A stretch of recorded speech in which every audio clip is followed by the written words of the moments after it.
Ora, ata Māori e te whānau, ko wai au. He uri a hau no ngā iwi ngai tūhoi, tūwhare toa whakatohia me te arawa hoki. Ko Pōni te rongo pai tuki waho tōku ingoa, ko te kaiwhakahaere o Taurima Vibes a hau, me te whānau member o tēnei rōpū hoki. Morena, kia ora everybody, my name is Pōni te rongo pai tuki waho. Thank you, Alicia and Alison. I think Alicia kind of talked up my role a little bit too much in this. I'm literally just here to support my friend to kōrero about this amazing kaupapa. For those of you who I've never met before, kia ora. My name, as I said, is Pōni. I'm part of the whānau for te Taumata Toi-a-Iwi, but also I have my own organisation called Taurima Vibes Trust. And we work in a brokership space, looking at how we can create better foundations for our people across the country, brokering the arts and hauora. Today's kōrero is going to be focused around the mahi that Jeremy's been doing in the Waikato, but we're going to talk about how he can share it with all of us here today. So I'm firstly going to ask you, Jamie, would you like to introduce yourself and tell us a bit about you? Okay, kia ora koutou, ko Jeremy Mail tōku ingoa, I whānau mai hau I kirikiri roa. I'm the CEO at Creative Waikato, and it's a real joy to be here to be talking about this mahi. I must preface by saying the research that Jeremy's been doing. I'm fortunate enough to lead the team at Creative Waikato and to work with a bunch of other people. And as much as I'd like to say that this is my mahi, this is a collective effort, and this is the work of many different people, including many of the voices of the community who have kind of fed into what this mahi represents. I'm going to keep our questions pretty simple, just so everybody knows. Jeremy and I caught up about a week and a half ago just to have a kōrero around what this might look like, and we landed really quickly on the fact that it should really sit in a place where, in conversation, so that it becomes a place for everyone to be able to feed into the questions. So I'm going to start off, Ehua, with why did you guys actually decide that this was mahi that was necessary? Cool. So for those who don't know, Creative Waikato is a regional arts organisation, and so we work throughout the Waikato region to support arts, culture and creativity throughout the kind of ecosystem, and that sits across working with 10 different councils, with community organisations, with funders, with government entities and so on. And we're a charitable trust that serves that role. And in that, we're also connected with organisations like Community Waikato, which is a group that's focused on the social sector and kind of health sector, and Sport Waikato, which is a similar organisation focused on sport, active recreation and play. And one of the things that we had, this kind of research and this kaupapa comes from kind of two distinct areas. Firstly, from the context of Creative Waikato as an organisation, it's in seeing funders moving towards wanting to invest in impact and trying to kind of articulate what that meant and how that feeds into community wellbeing as a core measure, but also looking at the kind of nature of local government and where their funding sits, that becomes kind of articulated through the lens of the four well-beings and how we kind of understand that and can speak to that. And then when we look to national government, they've got the living standards framework and the various well-beings that sit across there. So there's a lot of kind of language around this stuff, but not a lot of clarity on how to articulate it. And so what we wanted to do was to create a body of research that supported our artists and community organizations to be able to point to some numbers to help them to articulate those things to funders, to councils, to others around the mahi that they're doing, so that it builds upon the kind of impact that they know that they're having through kind of anecdotally observing that, but also having the kind of data and supporting evidence to kind of strengthen that. So that's one component. And then the other component for myself as a creative practitioner is my work prior to being in this role. I'm a composer and very much interested in the kind of relationship between music, sound, art experiences, and kind of the multi-sensory nature of being human, and how that feeds into the way that we think and the way that we learn and the way that we experience memory and the way that we kind of experience the world. And so for me, that's kind of an intrinsic part of well-being. And so my own creative practice research would look at how we could kind of explore the connections between music and brain function and how that can help in relaxation or kind of removing stress, or looking at how that connects to learning experiences, how we can kind of use music to support memory or use music to support kind of engaging in different experiences. So I had that kind of line of exploration, and then this line of exploration through kind of that community support and looking at where these come from. And so it became an opportunity to really support the sector with some meaningful research that would measure the social impact of community engagement with arts, culture, and creativity in the Waikato, and that was the kind of catalyst for making this, for going on this journey. Oh, that's amazing. Just picking up on some of the things you just mentioned there, why was it important that it's a report? How is that going to be something that will support the creative industry? So the report is one part of it. That was a sort of an output of the study, of the research that we did with the community, but we don't see that as being the kind of the be all and end all of it. Alongside that, we've also worked with Huber Social, who were our research partner on this, to develop a community toolkit, which sort of unpicks like what this thing is, why you should do, why we even do social impact research, what it means, and how to kind of make it applicable to the work that they're doing. So trying to really take away some of the burden of this kind of reporting that is placed on community organizations that may not have the that are richly experienced in the mahi that they do and the impact that they make in communities, but may not have the kind of the background and understanding the language of insights and evaluation that some funders are looking for. So it's trying to be that kind of bridge between those things. We're also in the process of developing some actual practical workshops that people can come along to and help to unpick some of this further. Because, I mean, yeah, on the surface, a 78-page report filled with statistical data is not the most kind of thrilling read when it comes to well-being, but it is a kind of useful place to start, so that if you're meeting with a council who want facts and figures and data, you can say, well, look, here's a 78-page report that does that. When I read it, that was quite impactful for me when I opened it and it said 78 pages. But I found it really interesting. For me, I think the layout is really accessible.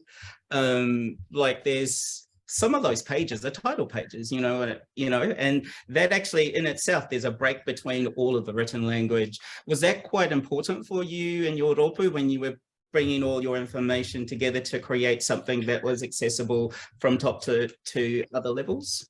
Definitely, and I mean, including photos of the people in our communities who are doing the amazing mahi, having the kind of big breakout quotes that showcase the voices of the community who responded, alongside the kind of facts and figures and things. But yeah, making these things accessible is a really important part of it, and it has to have some of the academic rigor, I guess, for the nature of what it is. But then we see this as a starting point. We're going to be doing some kind of other breakout focused reports from this, some sort of summary versions, and trying to make it as useful as possible, because I think with all of the research that we do, the more that it can be used and the more that it can be kind of key points can be drawn from, and that it can be used to support the mahi, the arts, culture and creativity that takes place in communities, that connects with people, that serves what the kind of well-being outcomes that we're looking for are. Well, this is just a bridge to do more of that. It's not about focusing on the research. The research is a mechanism to help enable more mahi, and it's also a mechanism that helps our organisation as an advocate to advocate even harder for the value of this stuff, because the more evidence we have, the easier it becomes to share those ideas and to help to change the minds.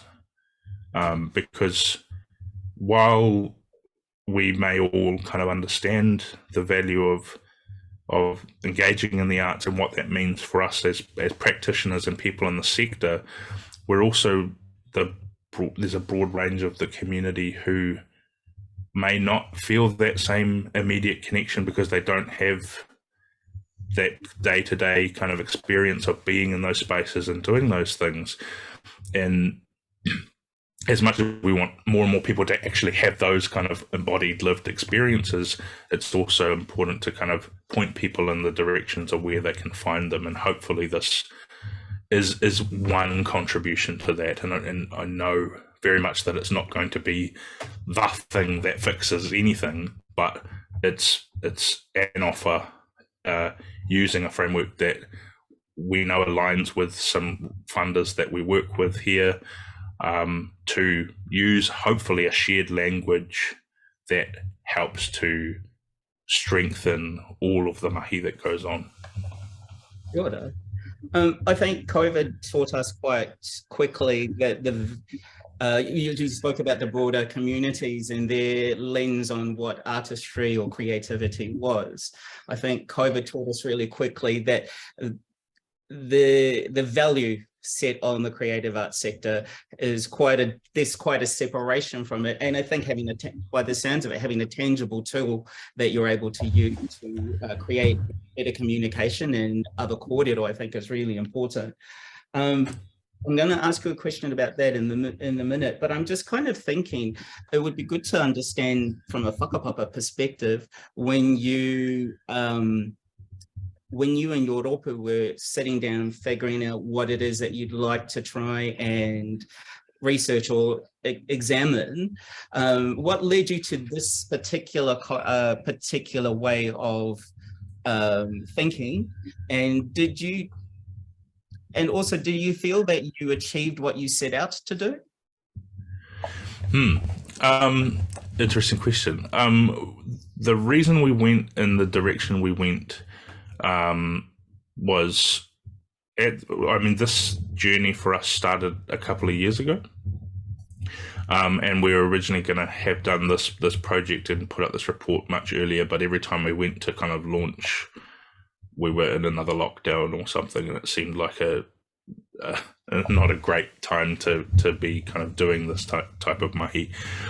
And so the kind of gestation period of it was quite long.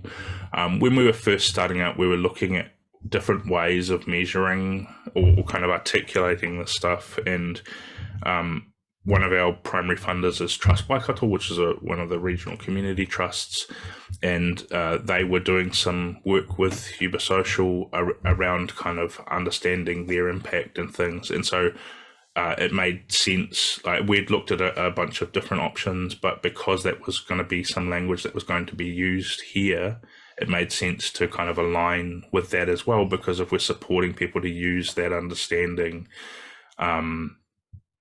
and they're speaking the same language to funders and other things, then that becomes really, really useful. We also saw that it had some really clear links to things like the Living Standards Framework and how we can kind of pull threads to articulate that. But also, when we developed the kind of theory of change and the way that would guide the research with Huber Social, it also looked at other kind of articulations of this in local government spaces, because we knew that that's where it was also going to have to land. So how it related to for well-beings and how you could kind of pull bits of information for that became useful. And then also we wanted to look at it through a kind of understanding of our Waikato Arts Navigator, which is our regional art strategy that we had developed in a few years prior through community consultation throughout the entire region. And so looking at, well, this is what we kind of said we were working towards, and how do we understand whether we're kind of achieving those things in measures that are connecting with people in the Waikato. And so that was the kind of the principle, and we, when we started the research, that we were targeting to have 600 responses, and we're looking at having sort of 300 responses from people who identified as being highly involved in the arts, and sort of 300 who were not, or identified as being not really involved in the arts. And through the process of kind of engaging with community and getting our community partners to share the thing, we ended up with 990 something responses, I think, which like really kind of went above and beyond the scope, which I think shocked our research partners a little bit. They wanted to know how we'd kind of done that, and a lot of that was through community partnership. And we had partnership from people both within the sector and outside of the sector to share that, and the way that information and the kind of resource in this report can be used also feeds into some of those other regional initiatives that are going on. So there's things like the Waikato Plan and the Waikato Wellbeing Project, which are both sort of like local government initiatives. The Waikato Wellbeing Project is using the lens of the UN SDGs as another way of kind of measuring well-being. So there's so many different ways of packaging it. We tried to do something that helped us to kind of articulate a change, but also we see this as the starting point. Like, this becomes a baseline that we can then build from and do other studies and to support kind of understanding the impact of some of our future mahi in relationship to this. Kia ora. I'm just wondering, with the mahi that, well, where it sits at the moment, can you explain, because I'm not sure who's listening to our kōrero today, but there may be some creatives in here who aren't administrators or who haven't trying to spend a lot of time engaging with this kind of document or this kind of space. Can you explain to anyone listening who might need a little bit more background about how it could be useful for them? And also, could I ask you to explain what theory of change is, just in case there's someone listening who doesn't understand that terminology? Yep. So theory of change is sort of setting out what we're trying to do and what are the various conditions that we should be aware of that contribute to that. So for us, it's aligned with the vision of the organisation and the vision of the Waikato Arts Navigator, which is for a Waikato region that thrives with diverse and transformative creative activity. And so what are the kind of broad-ranging conditions that contribute to that? And it looks at all kinds of things alongside kind of engagement with arts and culture. It's like feelings of happiness and access to resources and housing and sense of pride and connection with community and connection with the environment. And it's kind of all of that. It tries to be as holistic a measure as it can be. Which, yeah, I mean, there's some more detail in there. Yeah, it's an interesting kind of space to explore, but I think the key thing is how it can be used. And I think for me, the way that it can be used by artists or arts organizations who aren't necessarily having to worry about this stuff is thinking about, if you are applying for funding that speaks to impact and you want to have tangible kind of connections and well-being benefits with the communities that you serve, you can use this as a way to think, in the Waikato, there is a real call for accessible arts experiences that contribute to connection with community. So if I'm going to design a project that's going to do that, what would that look like? And that becomes a really interesting kind of experiment in thinking it's not only about what the end result or the kind of the product of the arts experience is, but it's how does the process kind of support this connection, and how do we encourage more people to engage in meaningful arts experiences, because that's how we can support our work and grow audiences, but also have that positive contribution that has a really kind of meaningful and specifically tangible connection with well-being, rather than just saying, oh, arts is good for well-being, which it can be, but it also might not be, depending on where you come from and what your pathway into things are. And so I think one of the really kind of beautiful things about art is that it comes in so many different forms and takes so many different shapes. We can all find the thing that resonates with us, and not everything will resonate with us, and that's fine, but it's about kind of going on that journey to find that thing that resonates with you. And when you find those audiences that connect with that, that's where we can start to see all of these other benefits. And I think one of the interesting things about the study is that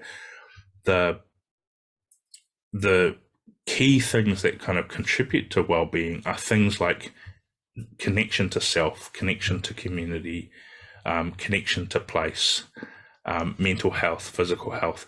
And so those are the things that are really actively contributing to well-being, or at least from what we've seen within the context of the study, knowing that this is just one measure. But those become really interesting things, I think, to explore, particularly for community arts organizations that are leading towards accessible and participatory art making, to think about what are the ways that we're doing this that contribute to those key measures that will have a much more tangible impact, that help us to connect with our communities in a really meaningful way.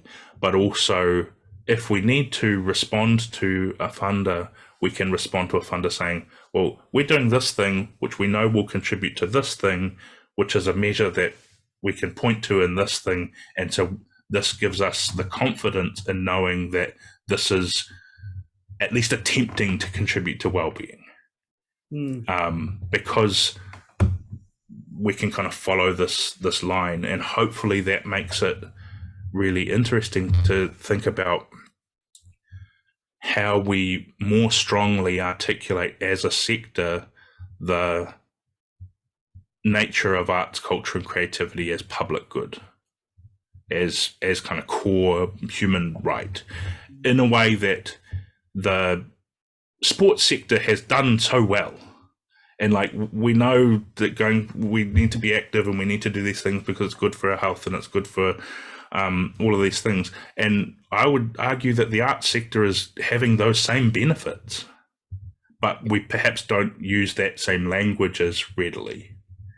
And like, performing in a choir is probably having the same benefits to your physical health and your mental health and your connection to community as like playing netball, or performing in kapahaka is doing the same thing as playing rugby, or going for a run, or doing these things, because it's physical and it's mental and it's connection to people, and it's all of those things that help us to articulate why this is so fundamental to the nature of being human, that becomes a really compelling argument for like increased investment and like making it a priority in your life, and kind of all of those other things that we're looking for. And so that becomes really interesting to me in kind of pursuing the vision that we have as an organization, and how that feeds into that regional strategy. And it's also, how do we use those broader benefits as a way of engaging more people who may feel disconnected from the arts in because of, I don't know, they were told as a child that they couldn't draw, and so they were like, oh, I can't draw, so I'm not going to do that anymore, and I'm not even going to look at it. It's like, oh, well, no, someone told you a bad thing when you were 10. Like, let's unpack that and find this connection for you, because that is so rich. And as we've been going through times of stress and uncertainty and all of the things that are like the hallmark of the last 3 years, finding those things that give you that connection to yourself and to other people and your environment and your sense of place help to give some sense of stability in uncertainty. And how we support that is vital. Right. I think, we spoke about accessibility earlier. For myself, I felt when I was reading through it, I think language is such an important role in accessibility. And I think oftentimes when we hear about reports or documents, and if they come from institutions, there's already a barrier set there because we're expecting it to be something that's confusing with a completely different language that you have to decipher. And, when you're a new actor, that would be Shakespeare. You have to decipher this new language. What I really appreciated about this particular, as a document, it felt like there was a really easeful way for me to access it from the beginning. And we spoke about the photographs that you used. The pages aren't so full that you feel like you're going to have to spend 2 days reading one of those pages over and over again to get to the next one.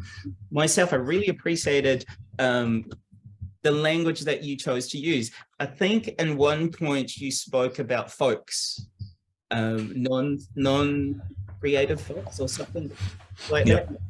And for me, that one word, when I went through it, I was like, it made me want to engage a little bit more because it used, it used different types of language that I'm not used to. And that kind of settled me. So was that something that was purposeful when you were putting all of your information together? Yeah, definitely. It has to be, the biggest fear in doing anything like this is that it becomes a really pretty document that sits on a shelf, which is just not worth anyone's time or energy, not ours as an organization, and not the time that the community spent in responding to the service. Like, it just does everyone a disservice if it sits on a shelf and doesn't get utilized. And so that's thing that's a core part of what we want for this.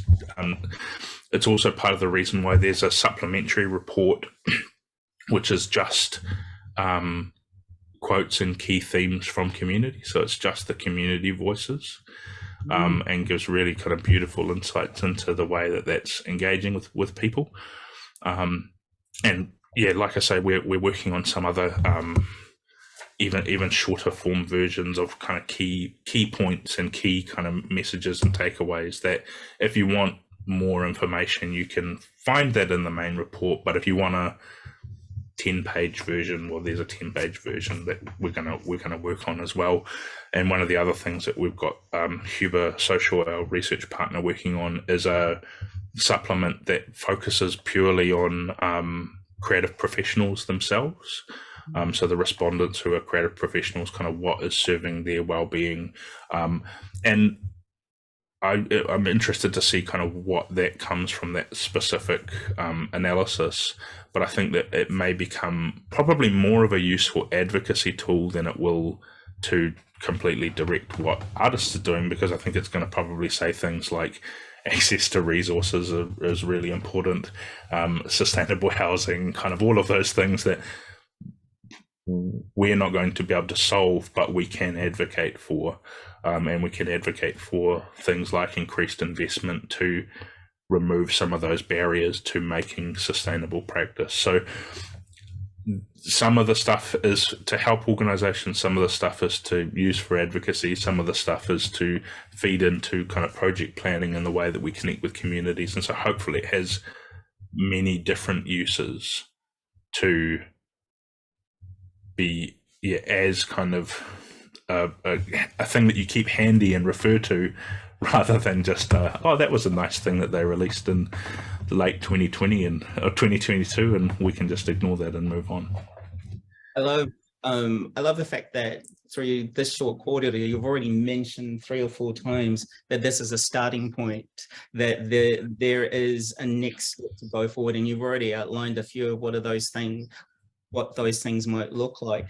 Is there anything moving forward that you feel like you would like to see it or let grow into, or is there anything specific you've got your focus on at the moment? I mean, there's a couple of things. I mean, one would be great to have this replicated nationally, so that like we've got Waikato insights, but there are insights for other regions that support this kind of activation in all different communities. For us specifically, we'll be applying this to some of the kind of projects that we're running. So one of the projects that we have at the moment is our Whiria Te Tangata, which is our sort of multi-community artist in residence program, which is kind of like a guaranteed income pilot looking at creative enablers in diverse communities. And so we'll be using this to help kind of articulate the impact of that as well. So alongside kind of knowing what it's done with the artists and the communities that we're working with, we can also point towards that kind of data and insights against this baseline as a kind of further measure to support advocacy for why that as a model for supporting and investing in arts is useful. And so we'll be thinking about that as we design some of our other projects around kind of engaging more people with creativity, is how we can use this framework to help us to articulate those impacts and kind of connections. Because I mean, we're all, so many of us, working with like short-term kind of project funding or things, and how we make that sustainable is saying, well, look, like this little thing did this. If we could scale that, or we could do that in these different ways, these are the impacts that it could have. Or if you kind of feed this into communities who are already doing the mahi, but just support them to do it. Like it just feels like it's not rocket science. There are people already doing amazing stuff, and if we invest in that, that is going to have such powerful returns, and returns that exist outside of capitalist frameworks and all of these other things. Returns that are meaningful and are about being human and being part of a community of people, whoever you define that community of people, because it can be geographic, or it can be relational, or it can be cultural, or it can, like, there's so many different communities and we cross over between them in so many different ways. But investing in transformative creative activity that provides meaningful arts experiences for people is going to be a fundamental way that we can strengthen everyone's mahi and the way that it engages with people. I just want to mention how appreciative I am personally that this mahi exists. As someone who does need to look at measurement a lot in the mahi that I do, there isn't a lot of pieces of work that you can use to support your mahi that's homegrown. Oftentimes organizations, I think, really rely on what's happening overseas, and they lose a lot of the richness that exists in our own country. And so I'm really appreciative for you and your ropu to be able to bring all of this mahi together, and that you are encouraging this work to grow across in all the different regions as well. Kia ora, wā. I feel like I've taken all the time so far, which obviously was my job, but but it's been great talking to you as always. I think it might be a nice time to hand back to Alicia and just start getting some questions fielded to you. How's that sound? Yeah, brilliant. Thank you, Bonnie. So, I've just really enjoyed just reflecting on the conversation and picking up on a couple of those different pieces that have been shared between you both. I think there is such a need for us as a sector to continue to have open access pieces of work like this, where it can be embedded into a lot of different things by a lot of different people within the sector, because I know I'm preaching to the choir when I say this, but we have such an intersectional sector of movers and people who are doing things that it's so exciting to think of how this can be embedded and then replicated and also activated. I think is really important as well, speaking to what you were speaking to earlier, Jeremy, around we don't want these important pieces of mahi that can be really transformative once they're picked up and activated. How do we activate them and what does that look like? It's really exciting. So now we have an opportunity for Anna to ask some questions to Jeremy, and I've had one pop up in the comments, Jeremy, so we'll start off with this. And this is from Siobhan Waterhouse. So, hey Jeremy, a fun question. Christopher Luxon was on TV3 this AM talking about how National will be, what those words, producing the proposed arts policy ahead of the election. If you were advising him, what would you say on the back of your wonderful research in mahi and regional arts? Where do you start? Fundamentally kind of increasing the sustained long-term investment in arts that contributes to accessible creative activity in all communities of Aotearoa would be a great place to start. I'd say looking at how we can have equity with the sports sector in terms of the funding and what goes on, because we're achieving the same outcomes. And I'm certainly not saying that sport should have any less funding, because they're doing amazing mahi, but we should have similar kind of stuff going on, and looking at how that feeds into really kind of proper sustained investment in people who are doing the things. For us, it's very much looking at how we can support kind of growth in pathways for education, creative education in schools, as a way of kind of growing creative practitioners as growing audiences who are culturally literate and understand how to connect with their own creativity, whether or not they become artists, but because that's actually fundamentally good for well-being and understanding self and connection to others. So investing in creative education that is meaningful and long-lasting, investing in community organizations in a long-term way that helps them to contribute to accessibility. Because I think one of the most interesting things around the research is that residents in the Waikato, residents who believe they had greater access to arts, culture and creativity were more likely to have overall well-being, whether or not they used those services or not. The fact that they were aware that they existed and they could go and use them tomorrow, and that they had sustained kind of structure to engage with, contributes to well-being. So we can invest in everyone by investing in the creative sector and having it accessible for people. That would be a great place to start. Yeah, definitely. And I think it isn't a and or with where the investment goes, right? It's like a and actually Totally. Moving away from what I think, and I've spoken to you about this quite a lot, Jeremy, in a multitude of conversations, there is a real culture of scarcity, which we need to move away from. And it does boil back down to, which I find ironic in this sector especially, imagination. Like, do we have a shared collective imagination around what we can imagine to be different, and how do we step away from the current imagination which we are all in, which is a capitalist, colonial, scarcity imagination, and move into a different imagination, which I think is quite exciting. We've got a few more questions here. So Matthew has asked, what surprised you / challenged you the most in your research findings? I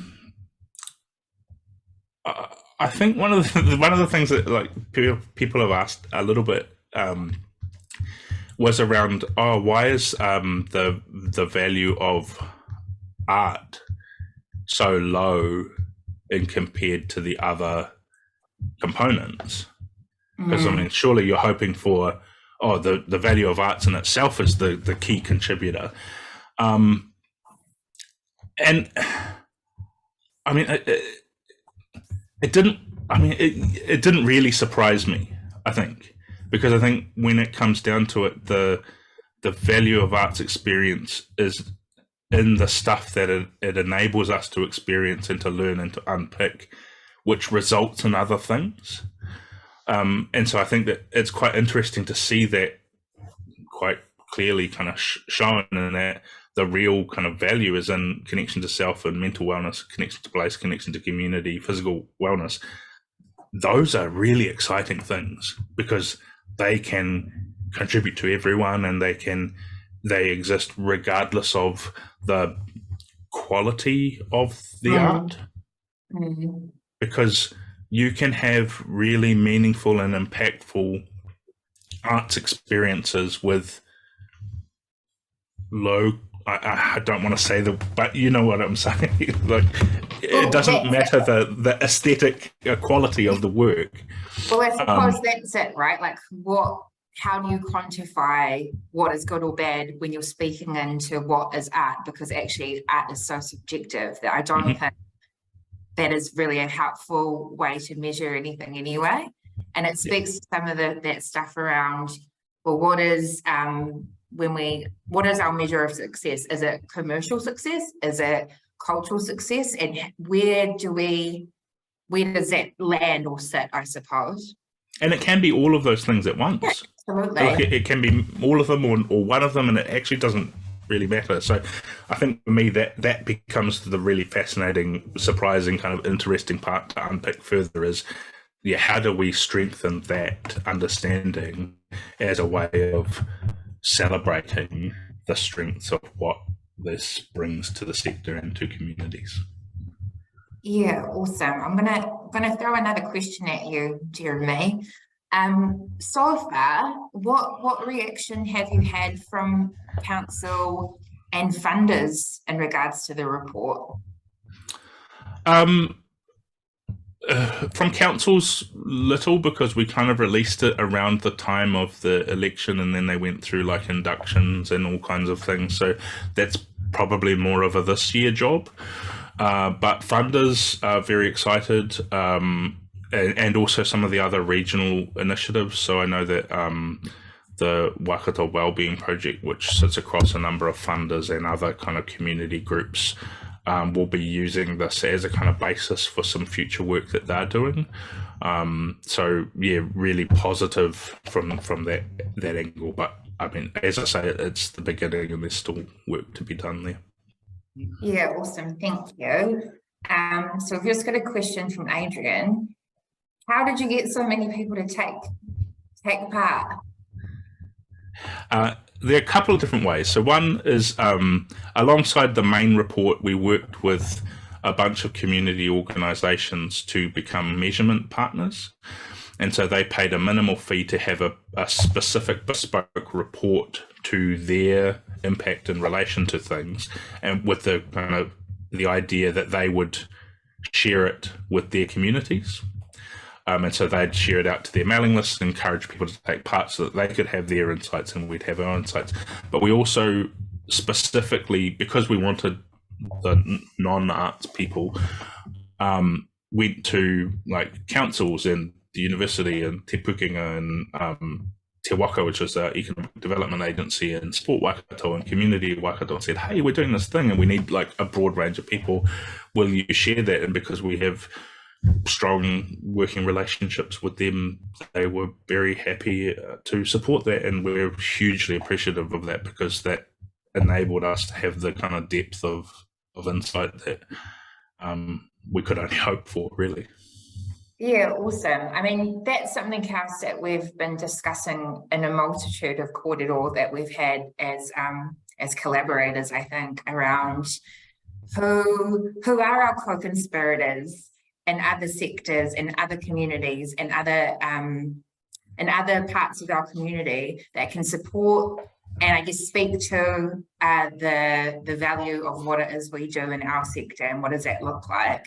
And I think that really is quite important, isn't it? It can't just be us speaking into an echo chamber or just us speaking for ourselves, like looking up and out, who are our co-conspirators that we can also get to speak to the value of and what that means to embed that into some of the system around.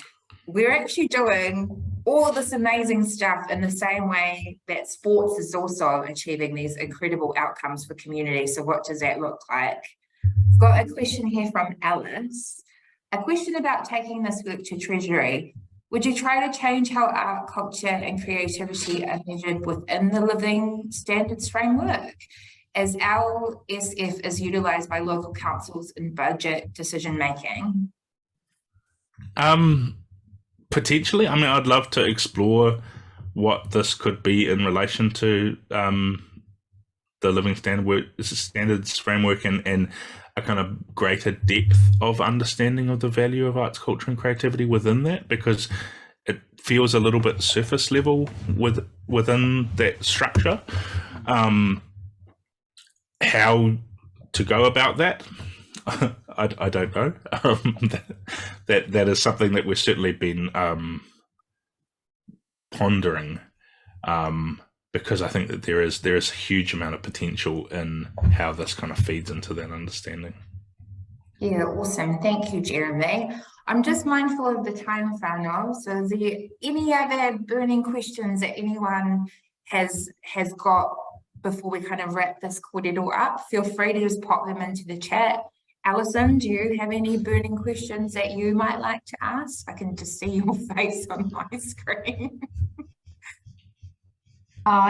It's so amazing to have this work, Jeremy, from you and your team, and to see the level of interest and I do think impact. And I think the thing about election years, or if you happen to be fighting, you know, or needing to advocate for local government to think differently about its budget cuts, as we are in this region, then the power of evidence around this area, particularly in the local government context, I think is really, really important, and we just haven't had enough of it. So I think we don't all need to do the research. You've done it, so thank you.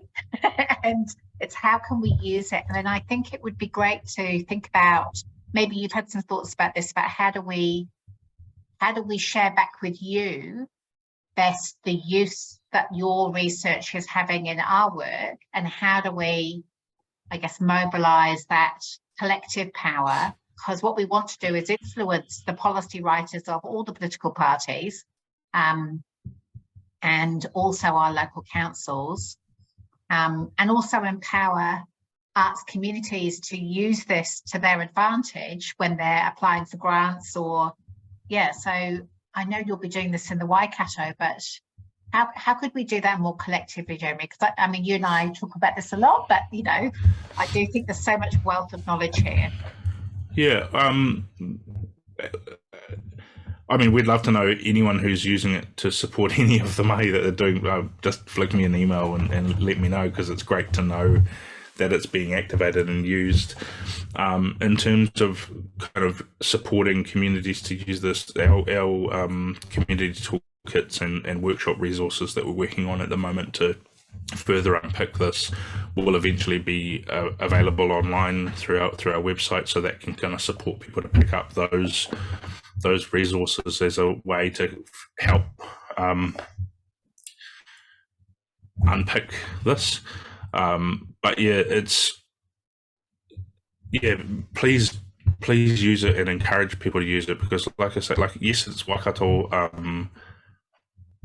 centric because of where we work and where we're funded to work, but I think the learnings and the big picture things here around the really kind of valuable pieces can be utilized and activated in so many different spaces. So please make the most of it. I've got one thing to ask, Ehua. So I think from this kōrero, you might get there's obviously a lot of support and interest for your mahi already. What is a way that people can communicate with you without you feeling like you've been overwhelmed by multiple responses from interested parties that might come from this kōrero or others? Is there a very specific way that people can communicate with Waikato or Yoropu? I mean, you can follow follow us on social media and check out the e-news where we kind of share all of the resources and stuff.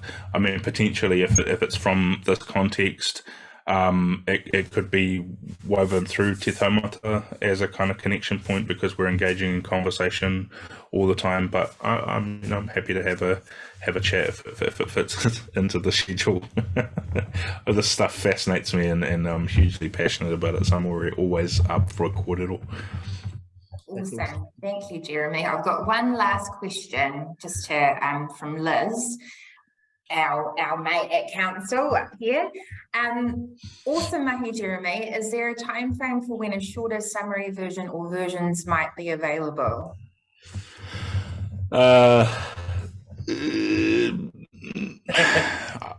Yep.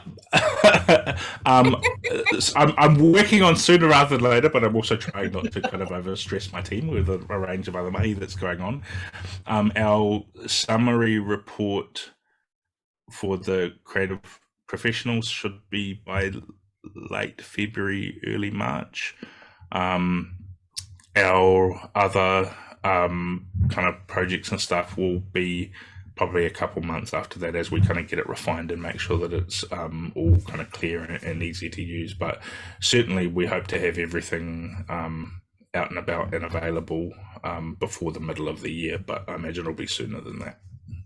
Yeah, brilliant. Thank you, Jeremy. So I will give you an opportunity just to plug any last things that you might want to share with the group, and then I will get Enon to close us in karakia. But I would just like to take an opportunity, Jeremy, to really thank you for the work that you, your collaborators, your team, the community have poured into this piece of work, because I think in this kind of odd COVID hellscape that we've all been navigating, I think it is so vital that we share these stories around how do we enable and empower communities to really centre wellness in whatever form or shape that might look like. And speaking from an Auckland context, like I know that our poor Tamaki Makaurau whānau, we have been through the ringer in the last 3 years, and I really thought at the beginning of 2023 and like calm down, and then 2023 said to 2022, hold my purse while I show Tamaki just one last thing. And I'm like, oh man, I don't know how much more we can actually absorb. So I think these kind of conversations are so important, and I just am really grateful to you and your team and community for putting importance on this kind of work. So thank you, Jeremy. I'll give you an opportunity now if there's any other awesome pieces of work that you'd like to share with us before we wrap this kōrero up. Awesome. Thank you for those very kind words. Yeah, we hearts go out to Tamaki and everything that you've been through. That's wild. And I think for me, one of the kind of key pillars for this year is radical hope.